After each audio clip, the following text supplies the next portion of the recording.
Welcome to Strategies to Accelerate Growth, a video series featuring CohnReznick's private equity professionals. I'm here with Keith Denham. Keith, how does the private equity community feel about using innovation as a tool to drive growth? They're realizing it's critical these days. I mean, with the speed of change that exists, really within companies today, it's no longer a case of you can reuse retail design season to season. It's no longer a case of you can innovate a new product to go from idea to shelf within 2 years. Those timeframes are accelerated tremendously, and private equity is realizing that their investment time horizon is usually at least 3+ years. They need to focus on innovation to realize the benefits that they're looking for. Is there any way to measure or evaluate innovation opportunities pre-acquisition? So when we think about innovation opportunities, we think about two real things. One is those quantifiable projects, and those always will have ROI that can be quantified, and there's models that exist that we help people to really put a number and time horizon on exactly when they're going to benefit from them. We also, though, recommend that they move forward with a culture of innovation. That's squishier, and that's harder, and that's going to propel organizations forward, but that one's harder to put a real return on investment dollar amount on.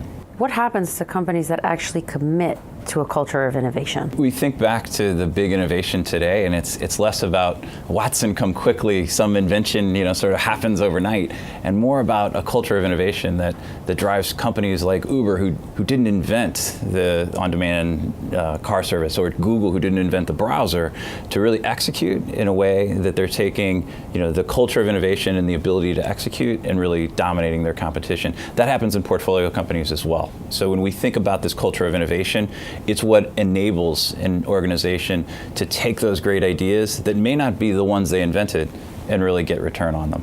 What's the time horizon for something like that? We always tell people to think about 12 to 24 months maximum. I think these days things change so quickly that whether you're even talking about the biggest companies in the world, 3 to 4 year programs just don't make any sense. You got to think about the digital era. You got to think about getting in quick. Even if a big ERP implementation takes more than 9 months, you really may be thinking about biting off too much right away. Keith, are there any ways for private equity firms to measure innovation post-acquisition?